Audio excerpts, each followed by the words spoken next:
Hello, আসসালামু আলাইকুম সবাইকে। কেমন আছেন আপনারা সবাই? গতকালকে গতকালকে তো হ্যাঁ, গতকালকে আমি একটা ভিডিও আপলোড করি। সেটা হচ্ছে ঢাকা শহরে যেসব মেয়েরা সিঙ্গেল থাকে, ছেলেরা থাকে, ছেলেদের প্রবলেম হয় একরকম আলাদা। আহ মেয়েদের প্রবলেম হচ্ছে আলাদা, কারণ তারা হচ্ছে মেয়ে। তা মানে খুব পচা করে যদি আমি বলতে চাই, মাঝে মধ্যে আমার খুব পচা করে কথা বলতে ইচ্ছা করে, কিন্তু এটা বলতে পারি না। কারণ আমার অনেক আত্মীয় স্বজন ফেসবুকের সাথে অ্যাড আছে, বা কোনো না কোনো কারণে তাদের চোখে এটা পড়ে যাবে। সো আগে আমি এই কথাগুলো বলতাম না, মানে মুখ বুজে সহ্য করে যেতাম। তা এখন বলি, বলতে ইচ্ছা করে। কারণ এই কথাগুলো ভিতরে রেখে দিলে না, আমি নিজেই অসুস্থ হয়ে যাই, আমি সিক হয়ে যাচ্ছি। এবং আমি অলমোস্ট, আমার মনে হয় 40% আমি সিক, মেন্টাল সিক। এটা আমাকে অনেকেই বলে, আমার আশেপাশে যারা আমার বন্ধু বান্ধব অথবা অনেকেই বলে যে আমি নাকি সিক, মেন্টাল সিক। তো মেন্টাল সিক কারণটা কি? নিশ্চয়ই এই দেশে বসবাস করতে গেলে ভালো মানুষও পাগল হয়ে যাবে। ঠিক আছে? তো আমি যুক্তি ছাড়া আসলে কথা বলি না, এবং যুক্তি যুক্তি যখন যুক্তি নিয়ে যখন কথা বলি, তখন অনেকেই ওইটাকে বলে তর্ক।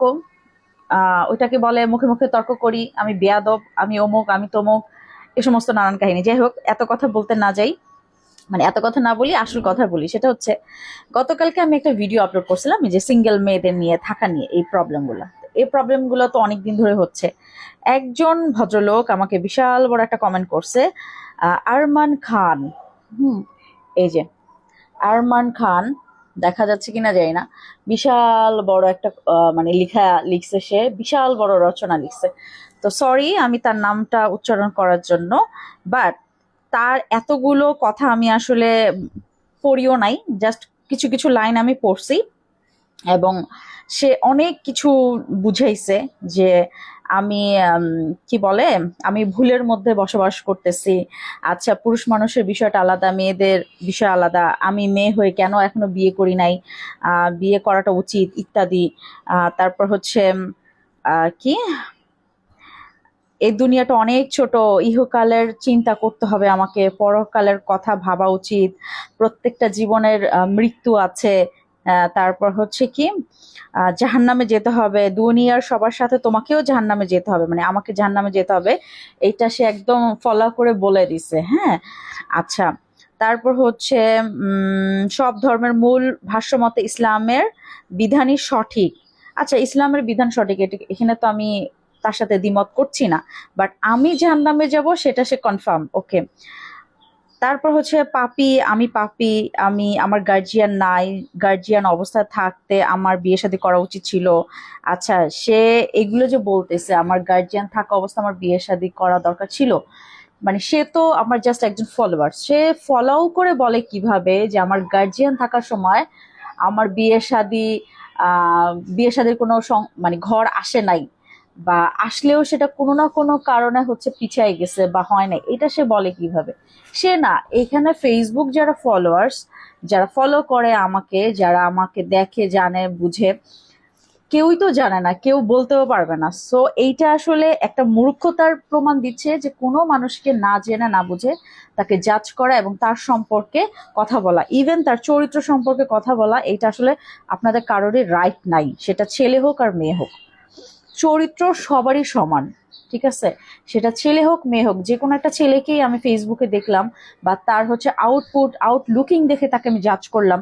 ভাই, একটা মেয়ে মানুষ যখন আমরা সুন্দরভাবে, গুছানোভাবে, পরিপাটিভাবে থাকি, পরিপাটিভাবে চলাফেরা করি, এবং যেসব মেয়েরা স্কুল কলেজের টিচার, ভালো একটা প্রতিষ্ঠানে জব করে, সরকারি চাকরি, বেসরকারি বা ব্যাংকে, যে কোনো জায়গায় হোক, ওই মেয়েটাকে, ওই ছেলেটাকে তার জব অনুযায়ী তার কিন্তু কি বলে, আউটলুকিংটা সুন্দর থাকতে হয়। এটা যারা জব করে তারা জানে যে তাদের ঘরে ভাত থাকুক আর না থাকুক, সুন্দর একটা টাই পরতে হবে, সুন্দর একটা শার্ট পরতে হবে, সুন্দর একটা কোট প্যান্ট জুতা, এগুলো লাগে। ঠিক আছে? এগুলো হচ্ছে জবের ক্ষেত্রে, এবং ব্যবসার ক্ষেত্রেও সেম। আপনার যদি আউটলুকিংটা সুন্দর না হয়, আপনি কখনোই কোনো ক্লায়েন্টের সাথে কথা বলতে পারবেন না, কোনো ক্লায়েন্টের সাথে আপনি বিজনেস মিটিং করতে পারবেন না। কারণ যেই ক্লায়েন্টের কাছে আপনি যাবেন, আপনার যদি আউটলুকিং সুন্দর না হয়, আপনার বাচনভঙ্গি যদি সুন্দর না হয়, আপনি দেখতে যেমনই হন না কেন, আপনি যদি খুব সুন্দরভাবে কথা বলতে না পারেন, কেউ আপনার মানে আপনার সাথে বিজনেস ডিল করবে না। এইটা আমার ফেসবুকে আমার কাছে মনে হচ্ছে 80% মানুষ মূর্খ, যাদের জ্ঞান বুদ্ধি খুবই কম, তারা এই ধরনের কমেন্ট করে। আর আরেকটা বিষয় হচ্ছে, কখনোই কোনো মেয়েকে উপরে দেখে জাজ করতে যাবেন না, কারণ আমি এখন খারাপ কাজ করি না ভালো কাজ করি সেটা আপনি বুঝতে পারবেন ফেসবুকে? কখনোই কিন্তু বুঝতে পারবেন না। আমার বাসা ফ্যামিলিতে আমার বাবা মা ছিলেন, তারা নাই, আমার ভাই বোন আছে, আত্মীয় স্বজন অনেক আছে, তারা আমার বাসায় আসে যায় বা আমি তাদের বাসায় যাওয়া আসা করি। এখন কথা হচ্ছে, আমি যদি লুকায় কোনো খারাপ কাজ করি বা লুকায় যদি কোনো অবৈধ কাজে লিপ্ত হই, সেটা কি তারা দেখবে? সেটা কি তারা বুঝবে? যদি আমি না বুঝাই, আমি তো বোরখা পরে নেকাব পরেও তো আমি খারাপ কাজে যেতে পারি, পারি না? এখন কথা হইলো, আমি কতটুকু নিজেকে সেভ রেখে কাজ করতেছি, আমি কতটুকু নিজেকে ভালো রেখে কাজ করতেছি, সেটা হচ্ছে ইম্পর্টেন্ট। ইম্পর্টেন্ট এইটা না যে আমি হিজাব পরে একদম টুপি দাড়ি রেখে তারপরে যে এই যে চুরি হইলো, গতকালকে যে বাটায় যে চুরি হইলো, অনেক ছেলেদের মুখে দাড়ি। তো দাড়ি রাখার মানে মর্মটা কোথায়? দাড়ি রাখলেন যে আপনি সুন্নতি, মানে সুন্নত দাড়ি রাখা, এইটার ইয়েটা কোথায় রাখছেন? আপনি তো বাটায় গেছেন চুরি করতে, তারপর KFC তে ভাঙচুর করছেন, এইটা কি করছেন? এটা কি ভালো কাজ করছেন? সো কাউকে না জেনে না বোঝে না কখনোই জাজমেন্ট করা উচিত না। ইভেন কোনো মেয়েদেরকেই তাদের চারিত্রিক মানে মানে আপনি সার্টিফিকেট দিতে পারেন না একটা মানুষকে, মানে উপর থেকে দেখে আপনি সার্টিফিকেট কখনোই দিতে পারেন না।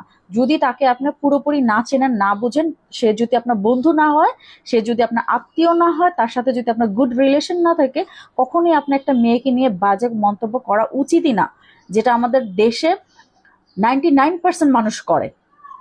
আর ফেসবুকে আসার পরে, ফেসবুকে কাজ করার পরে, ফেসবুকে ইদানিং আমি ভিডিও আপলোড করার পরে আমার কাছে মনে হচ্ছে ফেসবুক একটা এমন একটা জায়গা, এবং এই দেশে আমার মনে হয় 70% মানুষ ফেসবুক চালায়, যারা হচ্ছে আলু পটল মানে ওই টাইপের যারা ব্যবসা করে সরি কাজ করে, তারা হচ্ছে বেশি ফেসবুক চালায়। আর ওই মূর্খ লোকেরাই হচ্ছে আমার ফেসবুকে বেশি আসে। সত্যি কথা যেটা, মানে দুই একজন মানুষ আছে যারা আমার সাথে বলবে যে হ্যাঁ আমি যুক্তিসঙ্গত কথা বলি, তাদের জ্ঞান আলাদা, বাট 70% মানুষই হচ্ছে তাদের কোনো আউট নলেজ নাই, দ্যাটস ওয়াই তারা ওই ধরনের কমেন্ট করে। বুঝতে পারছি?